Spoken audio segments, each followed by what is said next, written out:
नसवाड़ी तालुका के धारसीमेल से हरखोड़ कुंडा गांव को जोड़ने वाले नए 6 किलोमीटर लंबे सड़क का आज विधिवत लोकार्पण किया गया। आजादी के बाद पहली बार इस मार्ग का निर्माण 14 करोड़ 42 लाख की लागत से पूरा हुआ है। इसी तरह डब्बा से कुप्पा तक 5 किलोमीटर के रीसरफेसिंग रोड का भी खातमुहूर्त किया गया, जिसकी लागत 2 करोड़ 75 लाख है। इन दोनों मार्गों के बनने से डब्बा, खेंदा, छोटी उमर और कुप्पा गांव के लोगों को बड़ी राहत मिलेगी। धारा सभ्य अभय सिंह तड़वी ने कहा कि सरकार ने आदिवासी क्षेत्र की जरूरतों को समझते हुए विकास कार्यों के लिए करोड़ों रुपए मंजूर किए हैं, जिससे लोगों में खुशी का माहौल है।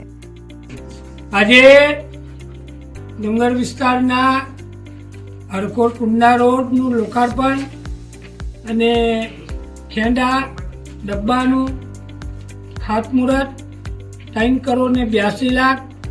આજે અમે બધા જ આગેવાનો જિલ્લા પંચાયતના કેમજીભાઈ, રણજીતભાઈ, દલસિંહભાઈ, અમારા આદિત્યભાઈ, અમારા તારજીભાઈ સંખેડાવાળા, બધા જયંતિભાઈ, રમેશભાઈ, બધા જ અહીંયા આવ્યા છે અને આ વિસ્તારનું જે કામ છે કાર્યકર્તાને પણ મેં રજૂઆત સાંભળી છે અને હજુ પણ બીજા કામો બાકી છે, એ પણ વહેલી તકે હું રજૂઆત કરીને કરીશ।